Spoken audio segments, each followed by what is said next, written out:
an initiation into the occult. And the occult merely means hidden and unknown. So answers are to come. Gives you tons of stuff to talk about. 5. The wheel, this is called. This rune, to me, looks like the letter R. So, as the letter R is the first letter of the name of the luxury car manufacturer, Rolls-Royce, I immediately think of a Rolls-Royce and driving it, holding the steering wheel. Wheel. The conventional meaning of this is that the rune can indicate physical journeys, especially pleasant ones, or journeys that bring some positive development. It can also refer to a person's spiritual journey of development. So, I'm getting in the Rolls-Royce, holding onto the steering wheel, I'm about to go on a journey. Rolls-Royce produce luxury cars with beautiful steering wheels that provide extremely pleasant transportation from one place to another. Which means it also helps me recall, I imagine in my mind a spiritual person, and the person I imagine is the Dalai Lama.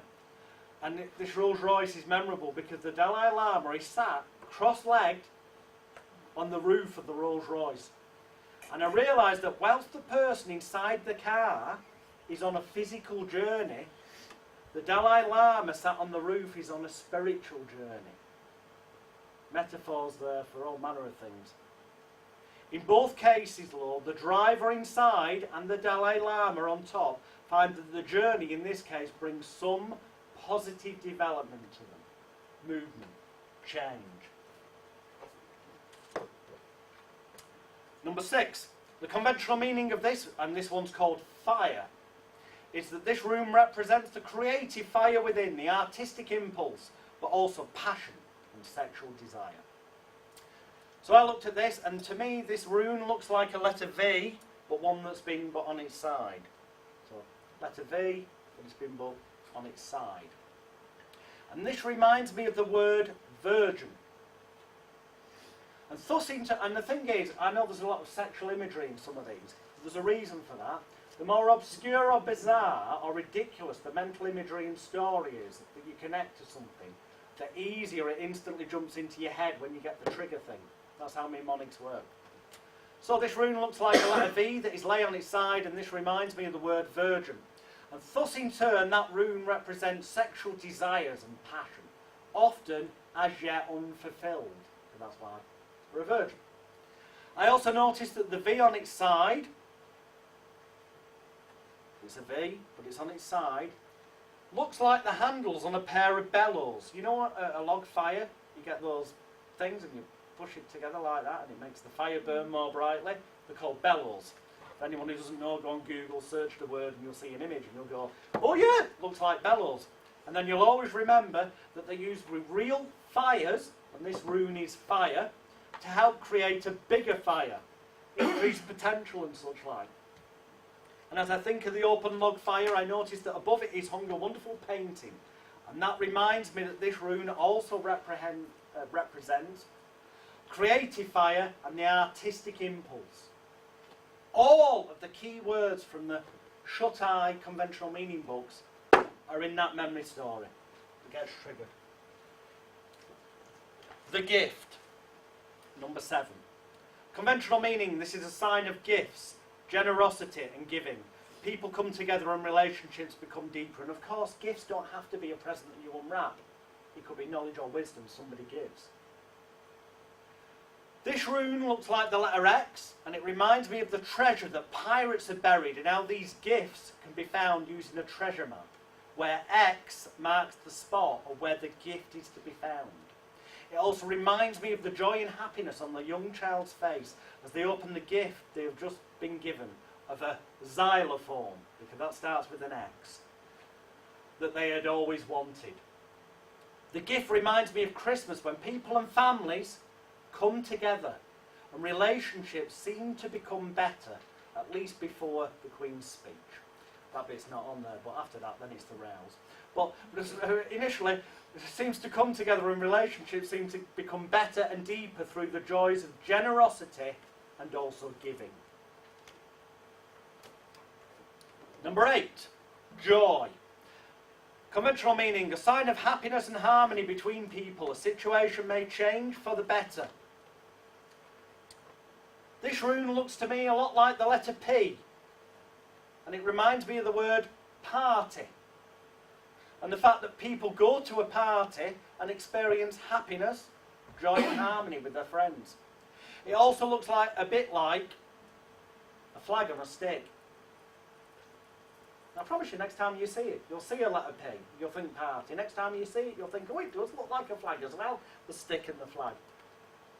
It also looks like a bit like a flag on a stick, and this makes me think of the different flags of the world and how going on holiday brings joy to people. And this in turn reminds me of the old saying that a change is as good as a rest, which reminds me that this rune can signify that a situation may be about to change for the better.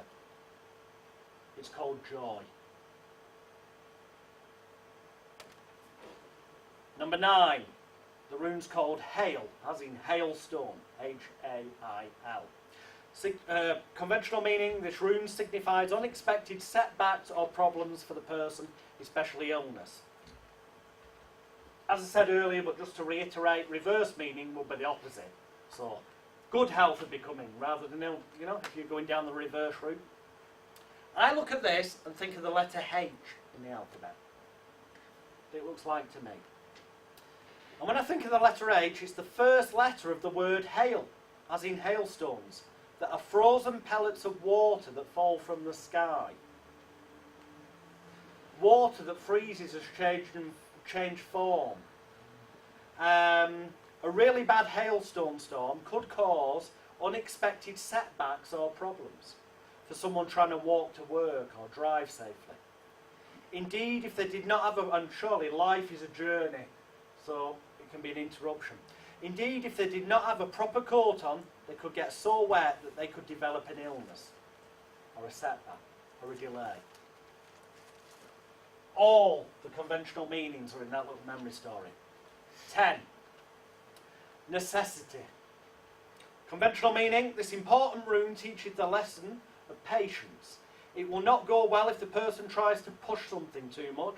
Greed or simple desire can prove destructive. When I look at this rune, it reminds me of a cross. It's a little bit wonky, but if that was straightened up, it'd be like Jesus' cross for many religions. So I think of Jesus, and that this could be a cross he was nailed to when he was crucified. It makes me think of Jesus at the Last Supper with all the disciples having a feast and eating tons of food, which is a manifestation of greed. Once on the cross, Jesus had no choice but to learn the lesson of patience. And he would have soon learned that it would not go well if he tried to push something, in this case his hands, off the nails, as it would have seriously hurt. Indeed, if he allowed his inner desire to get free to take over, then he would have soon learned that simple desire can prove destructive to oneself, as it would have hurt even more. It also makes me recall religious people who I've heard say that for years they felt a gap within themselves and had the necessity, the need to try and fill this, which they say they did when they found Jesus and God.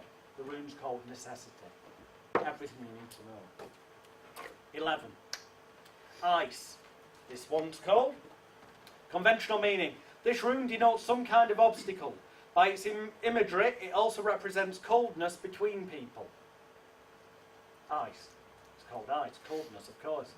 I look at this and see the capital letter I, which happens to be the first letter of ice. The fact that the rune is called ice also reminds me of the Titanic and how it hit an iceberg, which was an obstacle in its path. And as people fought with each other to try and get off the ship and into a lifeboat first, this caused much coldness between people. Because they wanted to be first, so it caused coldness and anger.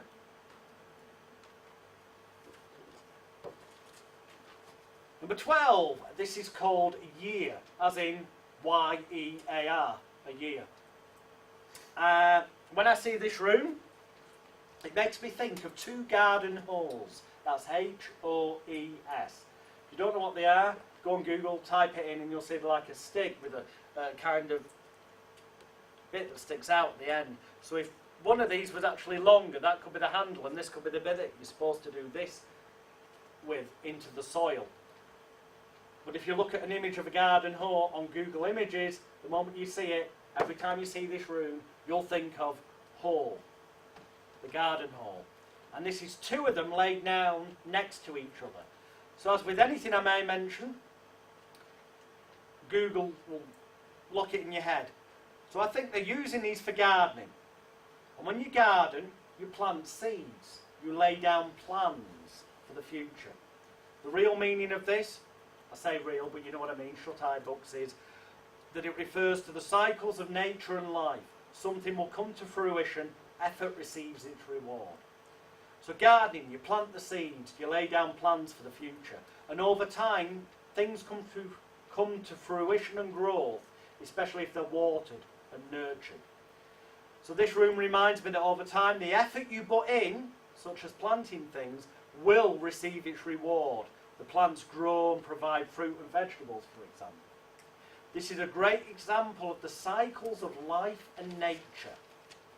This image reminds me the rune is called year, as gardeners use their holes at different times of the year, depending on what particular plant, fruit or vegetable they're planting, based on the lunar calendar. Number 13, U. Y-E-W, as in yew tree, not operation. Yew tree. And that won't mean much to some of our American cousins, but it will if you Google it. The image on this rune makes me think of a bolt of lightning. It's almost... The conventional meaning is the yew tree was sacred to Odin, who gathered dead souls for their journey to Valhalla, or the underworld.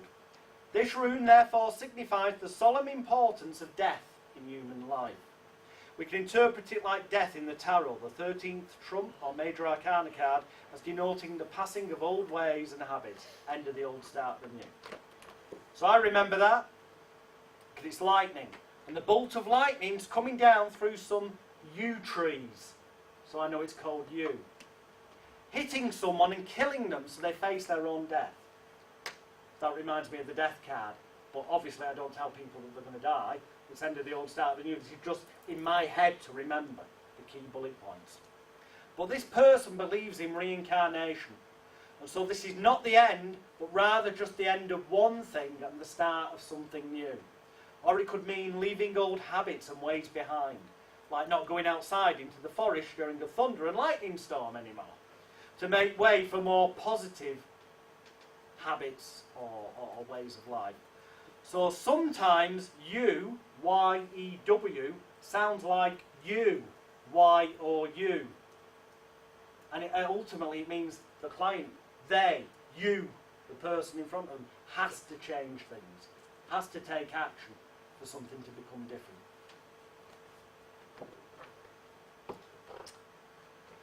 Number 14, hearth, H-E-A-R-T-H. Conventional meaning, by its symbolism, this rune refers to the home. Traditionally, it signifies mystery. Things may not be what they seem. The person may need to look below the surface. The way I remember this, when I see this symbol, it reminds me that it looks a bit like a fire guard that's used in front of a real coal fire. So it'd be kind of, obviously on that length, but the one my gran had kind of was that kind of shape. She put it in towards the fire to stop me getting to it.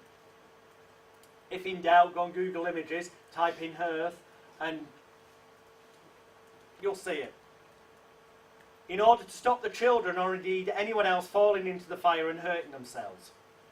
Then it always jumps into my mind that the floor of the fireplace is called a hearth, which tells me the name of the room.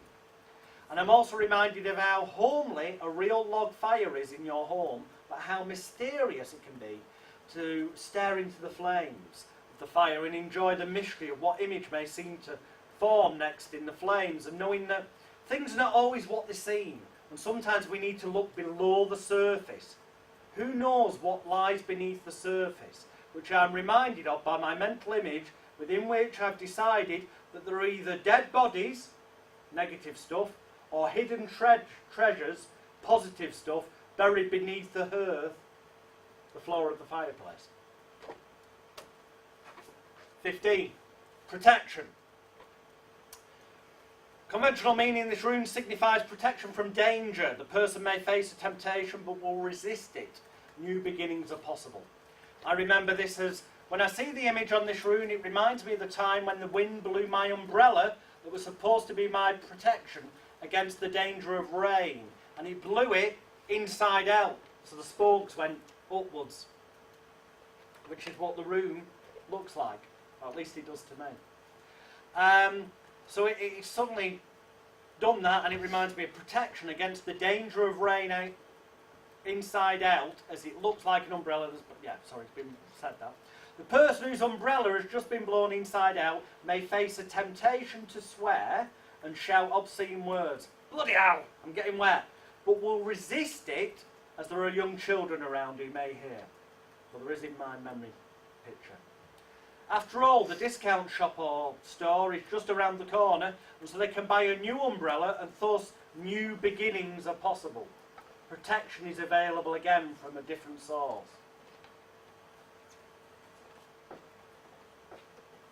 16. The sun. Conventional meaning, this is a rune of good health and happiness. It also denotes the creative will. It can signify guidance. I remember it as, I like to think this is, you might be ahead of me here, it looks like a letter S to me, which is the first letter of sun. I can then think of the sun shining down and lighting up the path ahead, so its light gives me guidance in where to go. I also think of the sun helping things to grow in a healthy manner, and the fact that when it's sunny, people naturally seem to be happier and display more happiness. It also makes me think of people on holiday who are relaxed and feel, you know, more creative, using their creative will as they build sandcastles on the beach. They're bringing an idea of what the sandcastle could look like into reality, thoughts into action.